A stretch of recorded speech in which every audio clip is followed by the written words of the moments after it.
ጤና ይስጥልን ተከበራችሁ የብሬዲዮ ቤተሰቦችና አድማጮች ዕለቱን ዜናዎች እናሰማችኋለን። ዜናው የምናሰማችሁን የሀብታሙ አስፋና ታምሩ ግዳንን ባለንበት ሰዓት አቆጣጠር የዛሬ መጋቢት 28 ቀን 2017 ዓ.ም ዜናዎችን ከማሰማታችን በፊት አርዕስተ ዜናውን እናስቀድማለን።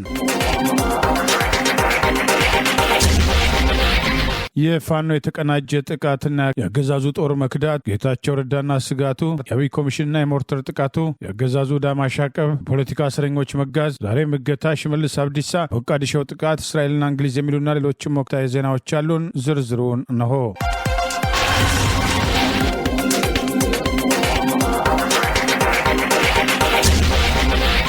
የአማራ ፋኖ በጎጃም ሰከላ ከተማን መቆጣጠሩን ጨምሮ በተለያዩ ግንባሮች ያደረገውን ውጊያ ተከትሎ በዘመቻ አንድነት 19ኛ ቀንም ድል መቀዳጀቱን አስታወቀ። የአማራ ፋኖ በጎጃም አገው ምድር ክፍለ ጦር ዛሬ ከጠዋቱ ጀምሮ ሰከላ ከተማን ከበባ ውስጥ በማስገባት ጠላትን መውጫ መግቢያ ሲያሳጣ የዋለ ሲሆን የዘንገና ብርጌድ፣ ጊዮን ብርጌድ፣ የፍሬም አጥናፉ ብርጌድ እንዲሁም የአምስተኛው ክፍለ ጦር የገረመው ወንዳወክ ብርጌድ ከነሱ በተጨማሪ አረንዛው ዳሞት ብርጌድ ቢተው ሻለቃ በአንድ ላይ በመተሳሰር በመናበብ ጠላትን በመደምሰስ አይቀጡ ቅጣት የተቀጣ ሲሆን ሰከላ ከተማን ተቆጣጥሮ መዋል መቻሉንም የአማራ ፋኖ በጎጃም ዘመቻ አንድነት በጎጃም ግንባር 19ኛ ቀን ዛሬ መጋቢት 28 ቀን 2017 ያስገኛቸውን ድሎች አስታኮ ባወጣው መግለጫ ጠቅሷል። በአውደ ውጊያው በሰከላ አሮጌው ከተማ የሚባለውን የቁም ምሽግ በመልቀቅ ወደ መድኃኔዓለም ቤተክርስቲያን በመግባት የሃይማኖት ተቋማትን ምሽግ ያደረገው የጠላት ኃይል የፋኖን ምት መቋቋም ሲያቅተው ከመድኃኔዓለም ወደ ግሽ በመፈርጠጥ የግሽ ገዳምን ምሽግ አድርጎ መዋሉን ውጊያ የክፍለ ጦሩ አዛዥ ኮማንዶ ደሞዝ ዴቭ የመራው ሲሆን የአራቱ ወንድማማች ብርጌድ የጦር ጠበብቶች መሪዎች በቅንጅት ውጊያውን መምራታቸውና ድል መቀዳጀታቸውንም አስታውቋል። በዚያው ወደ ውጊያ ብቻ በሁሉም ብርጌዶች በኩል ከ28 በላይ ክላሽ የተማረከ ሲሆን 780 የክላሽ ፍሬ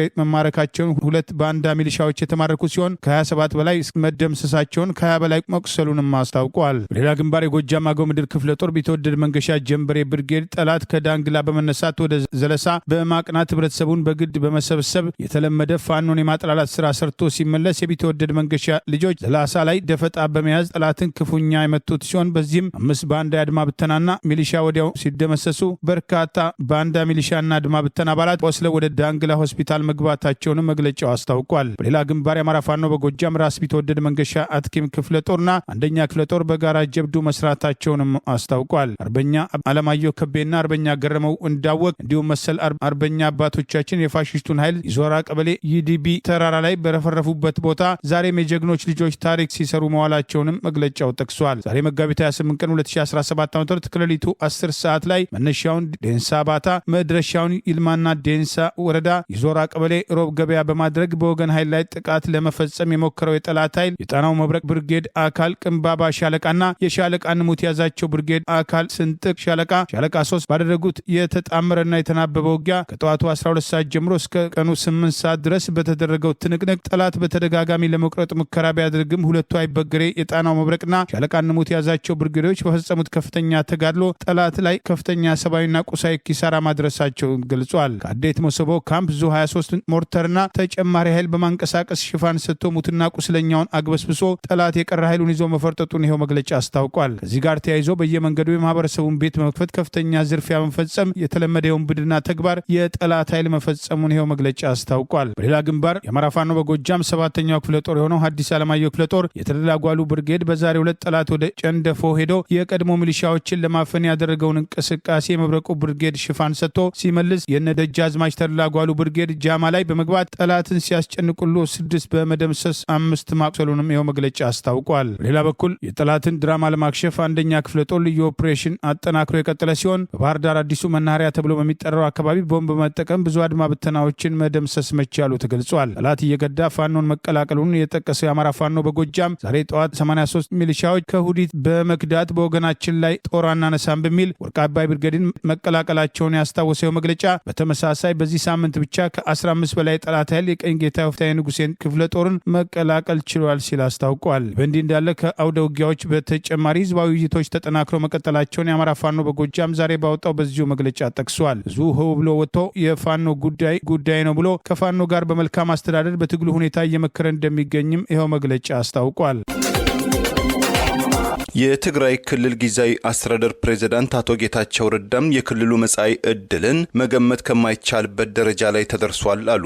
አቶ ጌታቸው ከዩሜድ ሚዲያ ጋር ባደረጉትም ቃለ ምልልስ የትግራይ ክልል ህዝብ በዥዋዥዌ ላይ በመሆኑ የትግራይ ክልል ቀጣይ ዕድል ዛሬ ላይ ሆኖ መተንበይ እጅግም ከባድ ነው ብለዋል። የህዝባዊ ወያነ ሓርነት ትግራይ ወይም ህወሓት ፖለቲካ አመራር ለራሱ ህልውናና የስልጣን መደላደል የሚሯሯጥም ፓርቲ ነው ያሉትም አቶ ጌታቸው ረዳ በአሁኑ ወቅት ስለ ትግራይ ክልል መጪው ሁናቴም ማንኛቸውንም ቁርጥ ያለ ምላሽ መስጠት አንችልም። የክልሉ መንግስት በእጅጉም ጥልቅም ሰመመን ወይም የማይታወቅ ሁኔታ ውስጥ ወድቋል ብለዋል። በትግራይ ክልል በተለይ ከዶክተር ደብረጽዮን ገብረ ሚካኤል የሚመራው የህዝባዊ ወያኔ አርነት አመራሮች በአንድ ወገን፣ በአቶ ጌታቸው ረዳ የሚመራው የክልሉ ጊዜያዊ አስተዳደር በሌላ ወገን በመወገን የተያዙት የስልጣን ሽኩቻና የማህተምና ቢሮ መነጣጠቅም ክልሉን ዳግም ወደ ዳም መፋሰስም ሊከተው ይችላል የሚሉ ስጋቶች በብዙዎች ዘንድም አንዣበዋል። የትግራይ ክልል ወቅታዊ ሁኔታም ካሰጋቸው ምዕራባውያን ዲፕሎማቶች መካከል አንዱ የሆኑት በኢትዮጵያ የአሜሪካ አምባሳደር ኤርቪን ማሲንጋም ሰሞኑን አዲስ አበባ ውስጥ የክልሉ ጊዜያዊ ካውንስል አፈጉባኤ አቶ ሞገስም ተፈሪን፣ ምክትል አፈጉባኤም ዶክተር ደጀን መዝገበን ጨምሮ የተለያዩ የክልሉ የተቃዋሚ ፓርቲ አመራሮችን በመጥራትም ስለ ፕሪቶሪያው የተኩስ አቁም ስምምነትም ተግባራዊነትም የተፈናቃዮች ወደ ቀያቸው መመለስም በቀጣይነትም በክልሉ ሊካሄድ ስለሚገባው ሁሉን አቀፍ ምርጫም ዙሪያ ውይይት ማድረጋቸው ተመልክቷል። በቅርቡም ዱባይ ውስጥ ከጋዜጠኛ ጂም ስቴማን ጋር ቃለ ምልልስ ያደረጉት አቶ ጌታቸው ረዳም የህወሓት አንጋፋ አመራሮችም ጊዜያቸው ያለፈባቸው በመሆኑ ለትግራይ ክልል ህዝብም ሲባል እድሜያቸው ከ40 ዓመት ላላለፈው ወጣቶች ቦታውን እንዲሰጡ መጠየቃቸው መዘገባችን ይታወሳል። የአማራ ፋኖ በወሎ ቤት አማራ ላስታ አሳምነው ኮር በዘመቻ አንድነት ዛሬም የተጠናከረ ውጊያ አድርጎ በባንዳዎች ላይ ያነጣጠረ እርምጃ ወስዶ ድል መቀዳጀቱን አስታውቋል። በኋላ ወረዳ ታዳጊው ሐሙሲት ከተማ በነበሩ ያገዛዙ ወታደሮች ላይ ከባድ ጥቃት ፈጽመዋል። የአማራ ፋኖ በወሎ ቤት አማራ ላስታ አሳምነው ኮር ዛሬ መጋቢት 28 ቀን 2017 ዓ.ም ይፋ እንዳደረገው በኋላ ወረዳ ታዳጊው ሐሙሲት ከተማ በነበሩ ያገዛዙ ኃይሎች ላይ ከባድ ጥቃት መፈጸሙን አስታውቋል። ላስታ አሳምነው ኮር ስር የምትገኘው በአርበኛ ኮማንዶ ዘላለም ሲሳይ የምትመራው ተከዜ ክፍለ ጦር 5ኛ ሻለቃ ልዩ ዘመቻ የብልጽግናን ወንበር አስጠባቂ ባንዳ አድማ መከላከልና ሚሊሻ ፖሊስ ላይ የተቀናጀ ጥቃት ሰንዝራ ጉዳት ማድረሷን አስታውቋል። ዛሬ መጋቢት 28 ቀን 2017 በዋድላ ወረዳ ስር የምትገኘው ሐሙሲት ከተማ ላይ ከሌሊቱ 6 ሰዓት እስከ ንጋቱ 12 ሰዓት በተደረገ ውጊያ አርበኛ ኮማንዶ ዘላለም ክንዶች የደጃዝማች ወንደሰን ካሳ የመንፈስ ልጆች የጠላት ኃይልን ባላሰበውና ባልጠበቀ ሁኔታ መፈናፈኛ ሳጥተው ሲያስጨንቁት ማደራቸውንም መግለጫው ጠቅሷል። በዚያው ውጊያ የጠላት ኃይል ብዙ ሙትና ቁስለኛ ሲሆን የተረፈውም ሐሙሲት ከተማ ለቆ በየፊናው መበታተኑን የወገን ጦር በጠላት ላይ በላይነትን የተቀዳጀበት አውደ ውጊያ እንደነበር የአማራ ተጋድሎ በዘመቻ አንድነት ተጠናክሮ እንደሚቀጥል የአማራ ፋኖ በወሎ ቤት አማራ ላስታ አሳምነው ኮር ህዝብ ግንኙነት ኃላፊ ፋኖ ቢሆነ ቢያበይን የዛሬውን ውጊያ አስታኮ በሰጠው ተጨማሪ አስተያየት ገልጿል። ይህ በእንዲህ እንዳለ በወሎ ግንባር ከወታደራዊ እርምጃዎች በተጨማሪ ስልጠናዎችም ተጠናክረው ቀጥለዋል። የልጅ ኢያሱ ኮር ማንኛውንም ተልዕኮ በብቃት መምራት የሚችሉ የኮርና የክፍለ ጦር አመራሮችን ስልጠና መስጠቱንም ዛሬ መጋቢት 28 ቀን 2017 ዓ.ም ኮሩ ባወጣው መግለጫ ጠቅሷል። የልጅ ኢያሱ ኮር የኮር እና የአምስቱም ክፍለ ጦሮች አመራሮች ማንኛውም ግዳጅ በላቀ ብቃትና ጥበብ መምራት የሚያስችሉና ሰራዊቱን ለላቀ ድል የሚያበቁ የበላይ አመራሮችን የመጀመሪያ ዙር ስልጠና ሰልጣኞችን አሰልጥኖ ማስመረቁን አስታውቋል። በኮሩ ጊዜያዊ አመራር ማሰልጠኛ ማዕከል የሚገኙ የአማራ ፋኖ በወሎ ቤት አማራ አመራር የሰልጣኞችን የስልጠና ሂደት በቦታው ተገኝተው የተመለከቱ ሲሆን በቆይታቸውም የኮሩን ስኬታማነት ግዳጅ አፈጻጸም የሚያፋጥኑና የፋኖን ሰራዊት ጠንካራ ወታደራዊ ዝግጁነት ማረጋገጥ የሚችሉ አመራሮችን ማፍራት መቻሉንም አስታውቋል። ራሱን በስልጠናና በትምህርት ያዘጋጀ ሰራዊት ማንኛውንም ውስብስብ ግዳጅ በስኬት መፈጸም እንደሚችል ያረጋግጡ ሰልጣኞች በሰለጠኑት መሰረት ወደ ሀዳቸው ሄደው ተግባራዊ እንደሚያደርጉ ቃል መግባታቸውንም የአማራ ፋኖ በወሎ ልጅ ኢያሱ ኮር ህዝብ ግንኙነት ባወጣው በዚሁ መግለጫ ጠቅሷል። ኮሩ የሰራዊቱን ሞራልና ስነ ልቦናዊ ዝግጁነት ለማረጋገጥ የሚያስችሉ ዘርፈ ብዙ ወታደራዊ ስልጠናዎች በተከታታይ እስከ ታችኛው አመራር ድረስ ለመስጠት አቅዶ እየሰራ መሆኑን ዘመቻው ጎን ለጎን ስልጠናዎች ተጠናክረው እንደሚቀጥሉም ዛሬ ባወጣው በዚሁ መግለጫ አስታውቋል። ይህ በእንዲህ እንዳለ አማራ ፋኖ አንድነት በጎንደር ሜጀር ጄኔራል ዋንታ ባተ አንደኛ ኮር ጉና ክፍለ ጦር መቅደላ አምባ ብርጌድ በወቅታዊ ጉዳይ ዛሬ ባወጣው መግለጫ በአራት ሻለቃዎች በናደው ሻለቃ፣ በጽናት ሻለቃ፣ በታጠቅ ሻለቃና በገብርዬ ሻለቃ የተመሰረተው ብርጌድ አሁን 5ኛ የሆነችውን ሻለቃ ማዕበልን ጨምሮ በ5 ሻለቃዎች ተዋቅሮ የአማራ ህዝብን ነጻነት እውን ለማድረግ ከተለያዩ አቅጣጫዎች የመጣ የሚመጣበትን ፈተና በሚችለው ሁሉ እየተወጣ መቆየቱን አስታውቋል። ይህኑ ተከትሎ የብርጌዱን ሪፎርም ሰርቶ የመቅደላ አምባ ብርጌድ የሚመሩ አመራሮችን ድልድል አድርጓል። በዚህም የአማራ ፋኖ አንድነት በጎንደር ሜጀር ጀነራል ውባንታ ባተ አንደኛ ኮር ጉና ክፍለ ጦር መቅደላ አምባ ብርጌድ ዋና ወታደራዊ አዛዥ 10 አለቃ ኮማንዶ ሪፐብሊካን ጋርድ ባንተየው የማነ ብርሃን፣ ምክትል ወታደራዊ አዛዥ አርበኛ አስረስ መርሻ፣ ዋና ዘመቻ መሪ ኮማንዶ ማስተዋል ቢሆነኝን ጨምሮ 14 አርበኞች ለተለያዩ ኃላፊነቶች መመደባቸውን መቅደላ ብርጌድ ዛሬ መጋቢት 28 ቀን 2017 ባወጣው በዚሁ አጠር ያለ መግለጫ አስታውቋል። በአማራ ላይ ጦርነት የከፈተው አገዛዝ አገራዊ ምክክር ኮሚሽን በሚል የሚሰራውን ድራማ ለማደናቀፍ ፋኖ የተጠና ጥቃት መሰንዘሩን አስታወቀ። በባህር ዳር ከተማ የተለያዩ ቦታዎች ላይ የተጣለውን ጥቃት ተከትሎ በባንዳና ጠላቶች ላይ ጉዳት መድረሱን አስታውቋል። የአማራ ፋኖ በጎጃም ጦርነት ባወጀበት የአብይ አገዛዝ የአማራ ሕዝብ ባልተወከለበት አገራዊ ምክክር ኮሚሽን ጉዳይ አስፈጻሚዎቹን በማሰማራትና ካድሬዎቹን በመሰብሰብ እያደረገ ያለውን እንቅስቃሴ ለማደናቀፍ ዛሬ በአማራ ፋኖ በጎጃም አንደኛ ክፍለ ጦር በሰጠው ልዩ ኦፕሬሽን ባህር ዳር ብርጌድ የቦምብና የሞርታር ጥቃት መፈጸሙን አስታውቋል። አማራ ፋኖ በጎጃም ዛሬ መጋቢት 28 ቀን 2017 ባወጣው በዚሁ መግለጫ በቦምብ ጥቃቱ ቀበሌ 16 ስታዲየም አካባቢ ጥበቃ ላይ የነበረው ያገዛዙ ጭፍሮች ሙትና ቁስለኛ ሲሆኑ ዘሪሁን 13 የተሰኘውን የአማራ ፋኖ በጎጃም ያበለጸገውን የርቀት መሳሪያ በመጠቀም ቆላ ጽዮን ማርያም ቀበሌ 11 ስራ አመራር መሰብሰቢያ አዳራሽ ሊሰበሰብ የነበረውን ካድሬ እንዲፈረጥጥ ማድረግ መቻሉንም አስታውቋል። በሰባት አሚት በኩል ደግሞ የሞርታር ጥቃት መፈጸም ባገዛዙ ሊሰራ የታሰበው ፖለቲካዊ ፕሮፓጋንዳ እንዲከሽ መደረጉን የቦምብ ጥቃቱ ከትላንት ምሽት ጀምሮ ተጠናክሮ የቀጠለ መሆኑንም አስታውቋል። ይህ በእንዲህ እንዳለ አገዛዙ በንጹሐን ላይ ጭፍጨፋ በማድረግ ዛሬም ጦርነቱን እያካሄደ ባለበት ወቅት ሀገራዊ ምክክር የሚለውን ድራማ እንዲሰሩ የመለመላቸው ካድሬዎችን ተከትሎ ሂደቱን ቀጥያለሁ በሚል በተቆጣጠራቸው መገናኛ ብዙኃን ይህንኑ ሲገልጽ ውለዋል። በሌላ በኩል በቀድሞ ስያሜ አማራ ብሔራዊ ንቅናቄ አብን ይባል የነበረውና ዋና ዋና አመራሮቹን ጨምሮ የምክር ቤት አባሉ አቶ ክርስቲያን ታደለ ለስር የተዳረጉበት በርካታ አባሎቹና አመራሮች ፋኖን የተቀላቀሉበትና ከአብይ አህመድ ጋር የተለጠፈው ነበለጠ ሞላ የሚመሉት ቡድን ከዚህ ቀደም አብንን ለማዳን ጉባኤ እንዲጠራ ሲጠየቅ ስብሰባ ረግጦ የወጣው ኃይል ራሱ በራሱ ተሿሹሞ ለአብይ አገዛዝ ያለውን ታማኝነት ለማስቀጠል ምርጫ አድርጌያለሁ ሲል አስታውቋል። አብን በአማራ ህዝብ ከተተፋ በኋላ የብአዴን ተቀጥላ በመሆኑ በአማራ ህዝብ ላይ የተከፈተውን ጦርነት ህግ ማስከበር በሚል በመደገፍ ለስልጣንና ጥቅም ሲሉ የአማራ ህዝብን የካዱ ጥቂት ግለሰቦች ተሰባስበው ስልጣን መከፋፈላቸው የትላንቱ ተልኳቸውን ከመፈጸም ውጭ ውጤት እንደማያመጣ ምርጫ አደረግን ብለው የሰጡትን መግለጫ ተከትሎ የሚወጡ ወቀሳዎች ሲቀርቡ ተስተውለዋል። ዛሬም ድረስ በአማራ ህዝብ ላይ የተወሰደ ያለው ጥቃት በቀጠለበት ወቅት የአገዛዙ ካድሬ የተባሉ በአገራዊ ምክክር ኮሚሽን አጀንዳ መለየት ተሳተፉ የተባሉ ግለሰቦች በአገራዊ ምክክር የመፈናቀል ዘመን እንደሚቋጭ ተስፋ አለን በማለት አፈናቃዩም አጀንዳ ልኮ አጀንዳ ሰብሳቢውም 4 ኪሎ የተቀመጠው አገዛዝ ባለበት ሂደት ውስጥ የሌለ ተስፋቸውን ሲናገሩ ተደምጠዋል። አገራዊ ምክክር ኮሚሽን የሚባለው ለ3 ዓመታት በጥድፊያ ተቋቁሞም የተባለውን ውጤት ያላመጣ ሲሆን ከጅምሩም አብይ አገዛዝ ፍላጎቱን ለማሳካት በተቆጣጠረው ፓርላማ የኦሮሞ ብልጽግና ፓርቲ የበላይ የሆነበት ብልጽግና ፓርቲ አጀንዳን ለማስፈጸም ተልኮ የተሰጠውና ፕሬዝዳንታዊ ስርዓት እንዲመሰረት የተወሰኑ የህገ መንግስት ጉዳዮችን አሻሺ ያለው በሚል አዲስ አበባና ሞያሌን ድሬዳዋን ጨምሮ ለኦሮሚያ ክልል ለማስረከብ አጀንዳ ተቀብያለሁ በማለት የቀጣይ ፖለቲካ ዓላማቸውን ለማስፈጸም እየተንቀሳቀሰ ያለ ተቋም በመሆኑ አገራዊ ምክክር አጀንዳ ሊያስፈጽም የሚችል ገለልተኛ ለመሆኑ ተደጋግሞ ሲጠቀስ ቆይተዋል። የአማራ ህዝብ በዚህ አገራዊ ምክክር ኮሚሽን እንዳልተሳተፈና ራሱን የአማራ ብልጽግና ብሎ የሚጠራው የብአዴን ኃይል ከወከላቸው ግለሰቦች ውጭ የአማራ ህዝብ ድምፁ ያልተሰማበት አማራን የሚወክሉ የህሊናና የፖለቲካ እስረኞች በተለያዩ የሚታወቁና የማይታወቁ እስር ቤት ውስጥ ባሉበት በቀጥታ ህዝቡ የተከፈተበትን ጦርነት ለመከላከል ውጊያ እያካሄደ ባለበት በዚህ ወቅት ጦርነት ባለበት የሚደረግ ምክክርም ሆነ አጀንዳ አሰባሰብ እንደሌለ ተደጋግሞ በወቀሳ ሲነሳ ቆይቷል። በስር ላይ የሚገኙ የአማራ ብሔር ተወላጅ የህሊናና የፖለቲካ እስረኞችም የኮሚሽኑን ድራማ መቃወማቸው አይዘነጋም።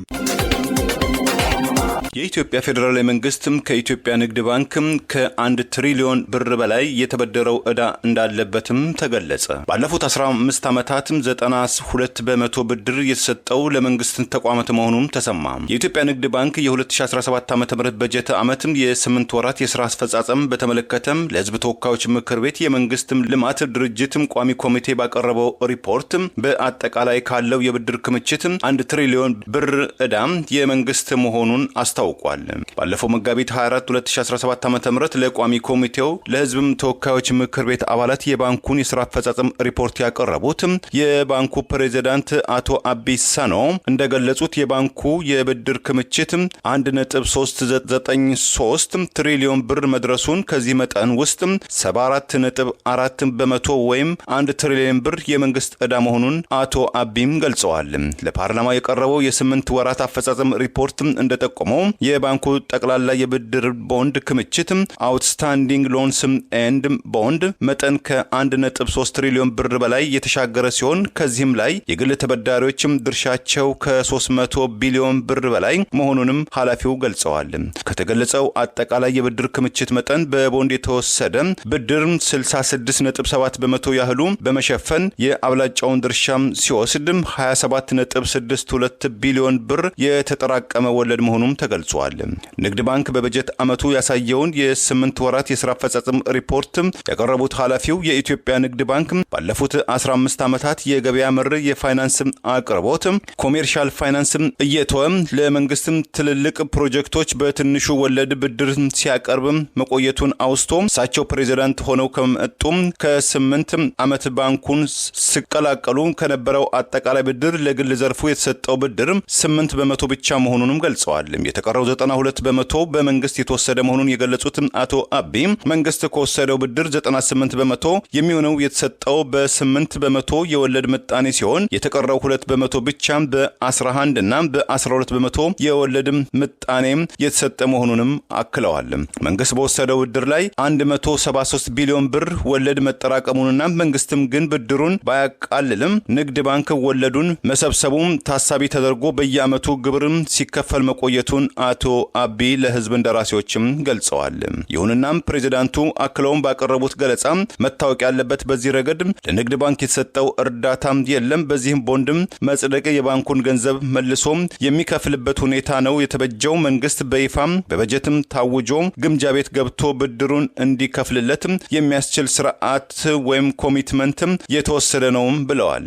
የኢትዮጵያ ንግድ ባንክ የ8 ወራት ሪፖርት በጀት ዓመቱም የብድር አሰባሰብ ሎን ኮሌክሽን 149.26 ቢሊዮን ብር የተሰበሰበ ሲሆን ከዚህ መጠን 72.2 በመቶ ያህሉ ከመንግስት መመለሱን ተመልክቷል። አማራን እርስ በርስ እናጫርሰዋለን አባይን አሻገርን ብለው ሽመልስ አብዲሳ የፎከረውን እያንዳንዱ አማራ በአግባቡ ሊገነዘብ ይገባል ሲል የፋኖ አመራር ጥሪ ያቀረበ የአብይ አገዛዝ ስልጣን አስጠባቂ ጦር የሆነው 72ኛ ክፍለ ጦር አንድ ሬጅመንት አንድ ሻምበል ካሉት 83 የሰው ኃይል ውስጥ 35ቱ የአማራ ብሔር ተወላጆች በህዝባችን ላይ የተከፈተውን ጦርነት አንደግፍም በማለት ፋኖን ተቀላቅለዋል። ትላንትናና ዛሬ ብቻ 138 የአድማ ብተናና ሚሊሻ አባላት ፋኖን ተቀላቀሉ።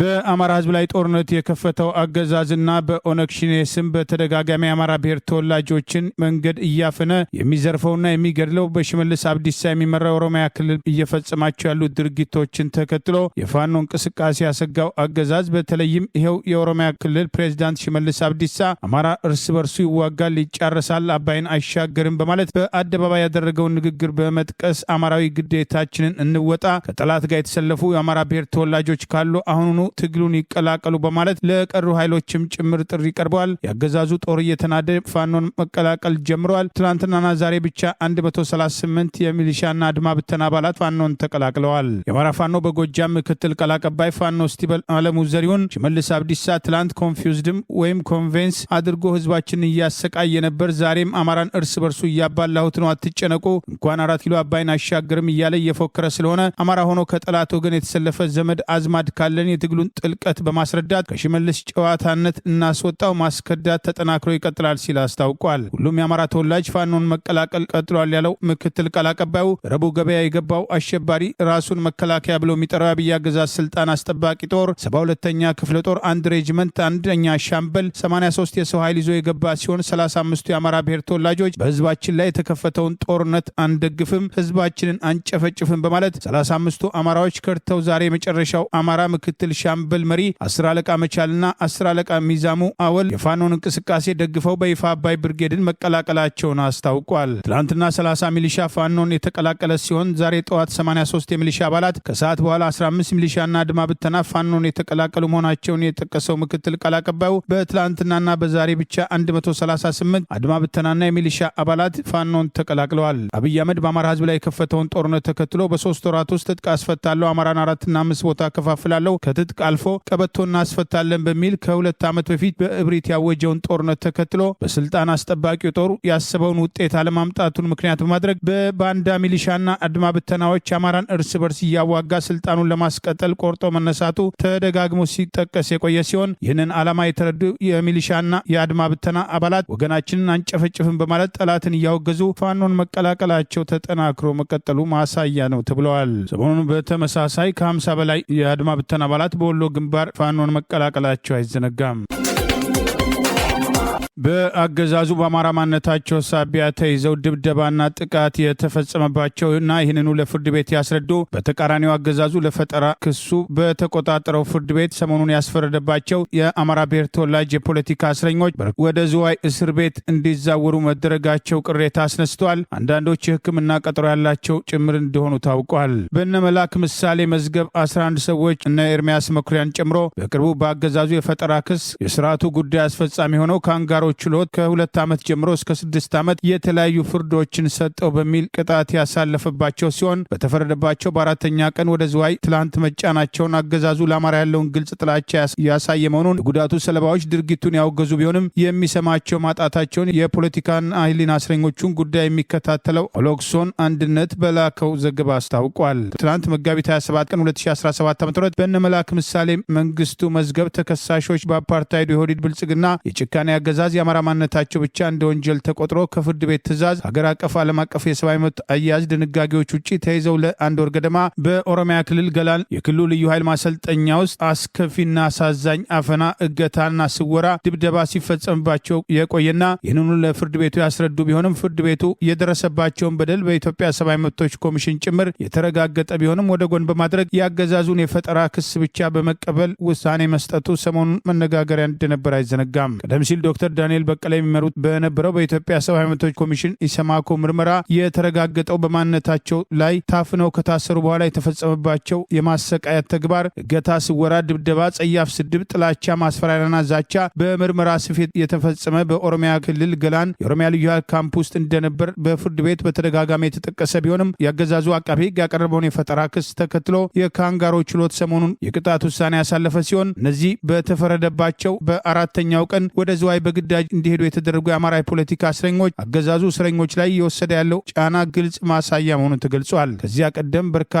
ዓመታት ተፈርዶባቸው በቃሊቲና በቅሊንጦ የሚኖሩ እስረኞች ባሉበት ወደ ዝዋይ እንዲጋዙ የተደረገው ተጨማሪ ጫና ሊፈጸምባቸው ይችላል የሚል ስጋት በቤተሰቦቻቸው በኩል ማደሩም ታውቋል። ታፍነው በስር ላይ በነበሩበት ወቅት በኦሮሚያ ልዩ ኃይል ካምፕ ውስጥ በገላን ከተፈጸመባቸው ጥቃት በኋላ በፌዴራል ወንጀል ምርመራ ቢሮ ሜክሲኮ ተወስደው በአገዛዙ የፈጠራ ሽብር ክስ ከተመሰረተባቸው በኋላ ወደ ቅሊንጦ ማረሚያ ቤት እንዲዛወሩ ተደርገው ላለፉት 2 ዓመታት ገደማ ያለ ፍትህ በፌዴራሉ ከፍተኛ ፍርድ ቤት ልደታ ምድብ ሲመላለሱ የቆዩ ቢሆንም ከቀናት በፊት መጋቢት 23 ቀን 2017 ዓ.ም በዘረኛው አገዛዝ ቀጥተኛ የሚሆን ተዘዋዋሪ ጫና ፖለቲካዊ ፍርድ ከካንጋሮ ችሎት የተሰጣቸው ሲሆን ብዙዎቹ ያሳዝነው በኢሰብአዊ አያያዝ ማሰቃየታቸው፣ ለተራዘመ ጊዜ ያለ ፍትህ መታሰራቸው ብቻ ሳይሆን ገና በተፈረደባቸው በአራተኛው ቀን ወደ ዝዋይ እስር ቤት እንዲጋዙ መደረጋቸው በዝዋይ ያለው ሁኔታ የባሰ መሆኑን የሚጠቅሱ ወገኖች ስጋት እንደገባቸው ታውቋል። የቅሊንጦ ማረሚያ ቤት ከሌሎች እስረኞች በተለየ መልኩ እነዚህ የአማራ ብሔር ተወላጅ የሆኑ የህሊናና የፖለቲካ እስረኞችን ወደ ዝዋይ እንዲጫኑ ለምን አደረገ የሚሉ ጥያቄዎች ተከትሎ የአገዛዙ የደህንነት መስሪያ ቤትና ሌሎች መሰል ተቋማት የተሰጠ ትዕዛዝ እንዳለ የሚገምቱ ወገኖች መኖራቸውን ኦሎክሶን አንድነት በላከልን በዚሁ ዘገባ ጠቁመዋል። በማንነታቸው ሳቢያ ከቢሮ ከመንገድና ከቤታቸው ታፍነው ተወስደው ከደረሰባቸው ስቃይ በተጨማሪ በነጻ ሊለቀቁ ሲገባ አገዛዙ አገዛዙ ለፈጠራ ክሱ ቅጣት ጣልኩ ከማለት አልፎ ዝዋይ በመውሰድ ተጨማሪ ማሰቃየት ሊፈጽምባቸው ይችላል የሚል ስጋት ያለ ሲሆን እነዚህ የፖለቲካ እስረኞች መላክ ምሳሌ መንግስቱ፣ አወቀ ስንሻው፣ ከበደ ጌጤ፣ ዳዊት አመኑ ነጋ፣ አለም ሁሉም ጤና፣ ኃይለ ሚካኤል ፍቃዱ፣ መንግስቴ ቦጋለ፣ ይልማ በዛብህ፣ አስማማው አብርሃም፣ መልካሙ አያና፣ ዜና ኃይሉ ወልዴ፣ ኤርሚያስ መኩሪያ ጓንጉል፣ ውበት አካል ቢተውና አንዱ ዓለም አሻግሬ ጌታነ ሲሆኑ የመብት ተሟጋቾች የማህበራዊ ሚዲያ አንቂዎችና ጋዜጠኞች ለጉዳዩ ትኩረት በመስጠት በአማራ ብሔር ተወላጅ የፖለቲካና የህሊና እስረኞች ላይ የተፈጸመ ያለውን ድርጊት እንዲያወግዙ ከቤተሰቦቻቸው ርቀው አንዳንዶቹ የሆስፒታል ቀጠሮ ያላቸው ጭምር ሕክምናቸውን እንዳይከታተሉ ለማድረግ ዝዋይ የተጋዙበት ሂደት አግባብ አለመሆኑን ድምጻቸውን እንዲያሰሙ ጥሪ መቅረቡንም ይኸው መረጃ አስታውቋል። አንዳንዶች ከተፈረደባቸው በኋላ ከእስር ቤት መወሰዳቸው ለቤተሰብ ጭምር በጊዜው ያልተገለጸ በመሆኑ ወደ ዝዋይ መጋዛቸውን ተከትሎ ቤተሰብና ሁኔታውን የሚከታተሉ ወገኖች እንዲያውቁት ፍላጎት እንዳለ የፖለቲካና የህሊና እስረኞቹን ጉዳይ ተከታትሎ የሚዘግበው አውሎክሶን አንድነት በላከው በዚሁ ዘገባ አስታውቋል። አሜሪካ ለደቡብ ሱዳናውያን የሰጠችውን ቪዛ በሙሉ መሰረዟን አሳወቀች። ምክንያቱም የደቡብ ሱዳን መንግስትም ስደተኞችን አልቀበልም በማለቱ መሆኑም ተመለከተ። የአሜሪካው የውጭ ጉዳይ ሚኒስትር ማርኮ ሩቢዮም ደቡብ ሱዳን ከአሜሪካ የተባረሩ ዜጎቿን ለመቀበል ዳተኛ በመሆኗ ምክንያትም የደቡብ ሱዳን ፓስፖርት ለያዙ የተሰጠ ማንኛውም ቪዛ መሰረዙን አስታውቀዋል። ሩቢዮ በትላንትናው ዕለት በሰጡት መግለጫ አገራቸው አሜሪካ ማንኛውም የደቡብ ሱዳን ዜጋን ወደ አሜሪካ በየትኛው መንገድ እንዳይገባም እንደምታግድም ገልጸዋል። የደቡብ ሱዳን የሽግግር መንግስት ወደ አገራቸው የሚመለሱ ዜጎችን በወቅቱ ባለመቀበሉ ለችግሩም ተጠያቂ መሆኑን የአሜሪካው የውጭ ጉዳይ ሹም ወንጅለዋል። ፕሬዚዳንት ዶናልድ ትራምፕ በሚከተሉት አዲሱ የስደተኞች ወይም ኢሚግሬሽን ፖሊሲ የተነሳ ህገወጥ ስደተኞችን በጅምላ ከአገር እያስወጣም ሲሆን የደቡብ ሱዳን የሽግግር መንግስት አሜሪካን መጠቀሚያ ማድረግ የሚያቆምበት ጊዜ አሁን ነው ሲሉ ሩቢዮም አስጠንቅቀዋል። አሜሪካም ሆነች ሌሎችም ከአገራቸው የሚያስወጧቸው ሰዎች አገራት ወዲያውኑ መቀበል ይኖርባቸዋል ሲሉ የተናገሩት ሩቢዮ ይህ የአሜሪካ ውሳኔ የተሰማው ደቡብ ሱዳን እንደገና ወደ እርስ በርስም ጦርነት ልትገባ ከመጨረሻው አፋፍ ላይ መሆኗን የተለያዩ ዲፕሎማቶችና መንግስታቶች ስጋታቸውን በሚገልጽበት ጊዜ መሆኑም ተመልክተዋል። አሜሪካ በቀጠናው ዳግም ጦርነት ይቀሰቀሳል በሚል ስጋት ያለፈው የካቲት 29 2017 ዓ.ም በደቡብ ሱዳን የድንገተኛ አደጋ ሰራተኞች ያልሆኑ ዜጎቿም በሙሉ ለቀው እንዲወጡ ማዘዟም ይታወሳል። ካሮትና አርጩሜ በሚል ፖሊሲዋ የምትታወቀው አሜሪካ የአንዳንድ ሀገራትን መሪዎችን ማስፈራራትና ማዕቀብ መጣል የተለመደም ሲሆን የፕሬዚዳንት ዶናልድ ትራምፕ አስተዳደር ስልጣን ከያዘ ጊዜ ጀምሮ ከአሜሪካ በሚባረሩ ዜጎች ምክንያት ከመንግስት ጋር ፍጥጫ ውስጥ የገቡ አገራቶችም አሉ። በጥር ወር የኮሎምቢያው ፕሬዚዳንት ጉስታቮ ፔትሮ ከአሜሪካ የተባረሩ ዜጎቻቸውን የጫኑ ሁለት የአሜሪካ ወታደራዊ አውሮፕላኖች አገራቸውን እንዳያርፉ የከለከሉ ሲሆን ፔትሮ ትራምፕ በኮሎምቢያ ላይ ከባድ ያለ ታሪፎችንና ማዕቀቦችን ለመጣል ቃል ከገቡም በኋላ ውሳኔያቸውንም አጥፈዋል። በተመሳሳይ ዛሬም በኦሮሚያ ክልል ከአማራ ክልል የተንቀሳቀሱ መንገደኞች ላይ የሩምታ ተኩስ በመክፈት ከ60 በላይ አማራዎች ታፍነዋል። 3 እናቶች መገደላቸው ተገለጸ። ትላንት በዚሁ አካባቢ ተመሳሳይ የሩምታ ተኩስ በመክፈት ከ30 በላይ የሚሆኑትን በመግደል የቀሩትን መታፈናቸው አይዘነጋም። በኦሮሚያ ክልል ሰሜን ሸዋ ዞን ጎሃጽዮን ላይ ዛሬም ከአማራ ክልል የተንቀሳቀሱ ሰላማዊ መንገደኞች አውቶቡስ ላይ በታጣቂዎች ስም የሩምታ ተኩስ የተከፈተ ሲሆን ተኩሱን ተከትሎ 3 እናት መንገደኞች መገደላቸውና ከ60 በላይ ታፍነው መወሰዳቸውን የአማራ ፋኖ በጎጃም ምክትል ቃል አቀባይ አስታወቀ። ከሻይ ቤት፣ ከቡና ቤት፣ ከቡል ቤት፣ ከሴት ጭን፣ ከድራፍት አንገት ተወሽቀ ያለህና አጉል የብልጽግና አሽከር የሆናችሁ ኑ ግፍ እናስቁም፣ መፍትሄው ፋኖነት ብቻ ነው በማለት በአማራ ህዝብ ላይ ያነጣጠረው ጥቃት ከትግል ውጭ ሊቆም እንደማይችል አስታውቋል። ዛሬ መጋቢት 28 ቀን 2017 ዓ.ም የተፈጸመውን አፈና ተከትሎ ትላንት በተመሳሳይ በዚህ ቦታ አፈና ተፈጽሞ የነበረ ሲሆን የኦሮሚያ ክልል የቀድሞ ባለስልጣንና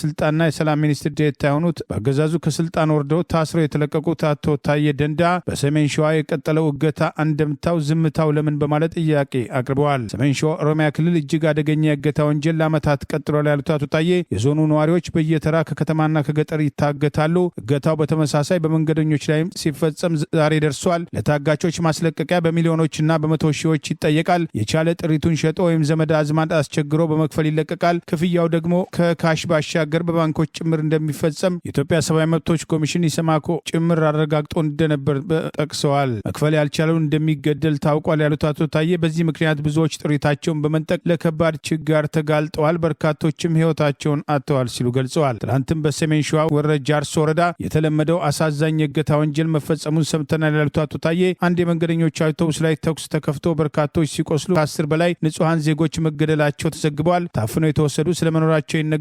ዜጎች በዚህ ሁኔታ መንገድ ላይ መቅረታቸው እጅግ ያሳዝናል። የዜጎችን ደህንነት የመጠበቅ ኃላፊነት ያለበት አካል ግን የፓርክና የሪዞርት ግንባታ ላይ አተኩሯል በማለት ቅሬታቸውን ገልጸዋል። ከ2 ቀን በፊት አንድ የፖሊስ ኢንስፔክተር 200 ብር ጉቦ መቀበሉ ትልቅ ዜና እንደነበር ያስታወሱት አቶ ታዬ አገዛዙ የተቆጣጠራቸው ኢቲቪና ፋናም ሌብነት ላይ ለተጀመረው ትግል አበረታች እርምጃ ሲሉ ማሞካሸታቸውን አስታውሰው ከሳምንት በፊት ሐሰተኛ መረጃን ለማጋለጥ ጥረዋል በማለት በብርቱካን ላይ የተደረገውን ዘመቻ በተዘዋዋሪ ለመግለጽ ሞክረዋል። ጉዳዩ የሚመለከታቸው ባለስልጣናት ጭምር በየተራ ወጥተው የብርቱካን ኢትዮጵያን ለመግደል የተሸረበ ሴራ ነው ብለው አስተያየት መስጠታቸውን ያስታወሱት አቶ ታዬ የበርካታ ዜጎችን ህይወት የቀጠፈውና አካል ያጎደለው የትላንት ወንጀል ግን ዝም ተብለዋል። የ200 ብር ጉቦ ያንገበገባቸው ቲቪና ፋና በሚሊዮኖች እየዘረፈ ብዙ ዜጎችን ለመከራ ያጋለጠው ተደጋጋሚ የእገታ ወንጀል ምንም ያልመሰላቸው ለምን ይሆን ሲሉ ጠይቀዋል። የኢትዮጵያ ህዝብ ሐሰተኛ መረጃ እንዳይጎዳ በዚያ ልክ የተረባረቡት ሚዲያዎችና ባለስልጣናት ንጹሐን ዜጎች በየጊዜው በመታገት ሲገደሉና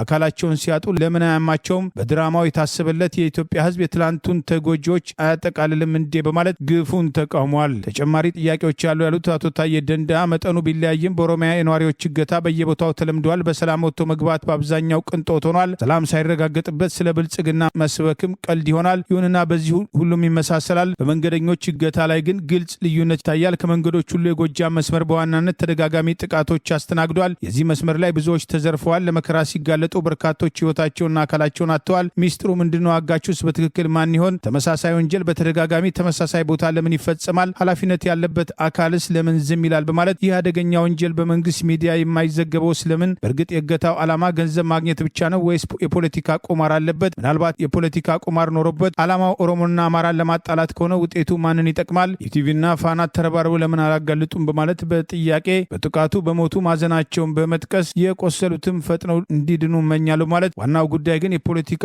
ቀውሱንና እንቆቅልሹን መፍታት መሆኑን ልብን በል ሲሉ ጥሪ አቅርበዋል። አቶ ታዬ በአገዛዙ ቁጥጥር ስር ሆና በድብደባ እንድትናዘዝ የተደረገችው ብርቱካን ተመስገንን ጉዳይ ድራማ በማለት በተቃራኒው የአገዛዙ ሚዲያዎችን ትላንት ጨምሮ የተፈጸሙ እገታዎችን ባለማጋለጣቸው ወቅሰዋል። የሶማሊያው አልሸባብ ታጣቂ ቡድኖች እንደሆኑ የተገመቱ ታጣቂዎች ለሁለተኛ ጊዜ በመቃደሾም ከተማ ዓለም አቀፍ አውሮፕላን ጣቢያ አቅጣጫ ባስወነጨፉት ሞርታር በሰዎች ላይ ጉዳት መድረሱም ተሰማ። የተለያዩ የአገሪቱ የመገናኛ ብዙሃን እንደዘገቡት የውጭ አገራት ዲፕሎማቶችና ከፍተኛ የስለላና የወታደራዊ ተቋማት በሚሰፍሩበት ልዩ ጥበቃ በሚደረግበት በሃላኒ ካምፕ አካባቢ በትንሹ 6 ሞርታር ባለፈው 24 ሰዓት ውስጥ ለሁለተኛ ጊዜም ተወንጭፏል። በርካታ የሞርታር ፍንጣሪ ከመቃደሾ ኤደን አዲ ዓለም አቀፍ አውሮፕላን ጣቢያ ድረስ መድረሱን ተከትሎ የቱርክ አየር መንገድን ጨምሮ የተለያዩ የአውሮፕላን በረራዎች ለጊዜው መቋረጣቸው በነዋሪዎች ላይም ስጋት ነክሶም እንደነበረም ተዘግቧል። ካልማይ የተባለው የሶማሊያ ራዲዮ እንደዘገበው በጥቃቱ በትንሹ 2 ሰዎች ጉዳትም ደርሶባቸዋል። ከአንድ ቀን በፊት ወደ ፕሬዚዳንቱ ሐሰን ሼክ መሐመድ ቤተመንግስት ቅጥር ግቢ ለተተኮሰው የሞርታር ሩምታ አልሸባብ ኃላፊነቱን እንደወሰደም ተገልጿል። የአሜሪካ የእንግሊዝ ዲፕሎማቶችን ጨምሮ የተባበሩት መንግስታት ሚስዮኖች ዓለም አቀፍ የስለላና ወታደራዊ ሰራተኞች የሚገኙበት የሶማሊያው ሃላኒ ካምፕ በጥቂት ወራት ውስጥ ለሶስተኛ ጊዜ ጥቃት የደረሰበት መሆኑን የተመለከቱት የደህንነትም ተንታኞች ምንም እንኳን ዲፕሎማቶችና ሚስዮኖቹ ላይ ጉዳት ባይደርስም የጸረ አልሸባብና የጸረ አሸባሪ ዘመቻው ድክመትም እንዳለበት ወይም ክፍተትም ማሳየቱን አመላካች ነው ብለዋል። ጠቅላይ ሚኒስትር አብይ አህመድ ባለፈው የካቲት ወር መጨረሻ አካባቢ ወደ ሶማሊያ በመጓዝ ከፕሬዚዳንት ሐሰን ሼክ ጋር ለመወያየት ከመቃደሾ ዓለም አቀፍ አውሮፕላን ጣቢያ ከመድረሳቸው በፊት ምንጫቸው ዛሬ ድረስ ያልታወቀ የሞርታር ሩምታ ወደ አውሮፕላን ጣቢያው ተተኩሰው እንደነበረ የተለያዩ የአገሪቱ የመገናኛ ብዙሃን በወቅቱ መዘገባቸው አይዘነጋም። እስራኤል 2 የእንግሊዝ የፓርላማ አባላትን ወደ ግዛቷም እንዳይገቡ በማሰርም ክልከላ ማድረጓም የሎንዶን መንግስትም ቅሬታውን አሰማ። እስራኤል 2 የእንግሊዝ የህዝብ እንደራሴዎች በቁጥጥር ስር በማዋል ወደ አገሯም እንዳይገቡ መከልከሏን የውጭ ጉዳይ ሚኒስትሯም ዴቪድ ላሚ በትላንትናው ዕለት ባወጡት መግለጫም አስታውቀዋል። የህዝብ ተወካዮቹ ምክር ቤት አባላት ወደ እስራኤል ያቀኑት ለይፋዊ ስራ ጉብኝት እንደነበረ የገለጹት የውጭ ጉዳይ ሚኒስትሩ የእስራኤል ባለስልጣናትም 2 የሊበር ፓርቲ የፓርላማ አባላት ወደ አገሯም እንዳይገቡ መከልከሏንና ማሰሯን የእንግሊዝ የውጭ ጉዳይ ሚኒስትሩ ዴቪድ ላሚ ለመገናኛ ብዙሃን ተናግረዋል። እርምጃውም ተቀባይነት የሌለው ፍሬያማ ያልሆነና የሚያሳስብ ሲሉም ወቅሰውታል። የውጭ ጉዳይ ሚኒስትር መስሪያ ቤቱም ከሁለቱም የፓርላማ አባላት ጋር በመገናኘት ድጋፍም እንዲያገኙ ማድረጋቸውን የገለጹ ሲሆን የእስራኤል ህዝብና የኢሚግሬሽን ባለስልጣን ለእስራኤል መገናኛ ብዙሃን በላከው መግለጫ አቤቲሳም መሐመድና ዮዋን ያንግ የተባሉ የእንግሊዝ እንደራሴዎች በእስራኤል ላይ የጥላቻ ንግግር በማሰራጨትም ወደ እስራኤል ግዛትም እንዳይገቡ መከልከላቸውን አስታውቀዋል።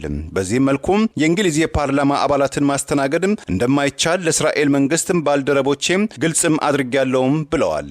የኤርልና የዊድሊ የፓርላማ አባል የሆኑት ያንግና የሼፊልድ ሴናተር የፓርላማ አባል የሆኑት አቢሳም በትላንትናው ዕለትም ከሁለት ረዳቶቻቸው ጋር ከሉተን አየር ማረፊያ ወደ እስራኤል የበረሩ ሲሆን ምርመራ ከተደረገባቸው በኋላ ወደ 4ቱም ግለሰቦች እንዳይገቡ በአገር ውስጥ ጉዳይ ሚኒስትር ሞሼ አርቤል መከልከላቸውን ባለስልጣኑ መግለጻቸውን ታይምስ ኦፍ እስራኤል አስነብበዋል። እስራኤል ይፋ የሥራ ጉብኝት መደረጉን አላረጋገጠችም ሲሉም ጋዜጣው ቢዘግብም እንግሊዝ በበኩሏ የውጭ ጉዳይ ሚኒስትር መስሪያ ቤቷም 4ቱ የእንግሊዝ የልዑካን ቡድን አባላት መሆናቸውንም አረጋግጧል። የእንግሊዝ መንግስት ትኩረቱም የተኩስ አቁም እንዲመለስና ደም መፋሰሱን ለማስቆም ታጋቾችን ለማስለቀቅና በጋዛ ሰርጥ ያለውን ግጭት ለማስቆም ድርድር ስለማድረግ ነው ሲል ላሚ በመግለጫቸው ላይ ጠቅሰዋል። ለዛሬ ያሉን ዜናዎች እነዚህ ናቸው። ዜናውን ስታደምጡ ለቆያችሁ የህብር ሬዲዮ ቤተሰቦችና አድማጮች ምስጋናችን ድረሳችሁ። የህብር ሬዲዮ ኦፊሻል ዩቲዩብ ቻናላችንን ሰብስክራይብ ያላደረጋችሁ ሰብስክራይብ በማድረግ በተጨማሪም የደውል ምልክቱን በመጫን የህብር ሬዲዮ ቤተሰብ እንድትቀላቀሉ በአክብሮት እንጋብዛለን። እንደወትሮ ሁሉ የህብር ሬዲዮ ቤተሰቦች ፕሮግራሞቻችንን ላይክ በማድረግ ሼር በማድረግ አስተያየቶቻችሁን በመስጠት አብሮነታችሁን እንድትገልጹ በአክብሮት እንጠይቃለን። በድጋሚ እናመሰግናለን። ጤና ይስጥልን። ቸር እንቆይ።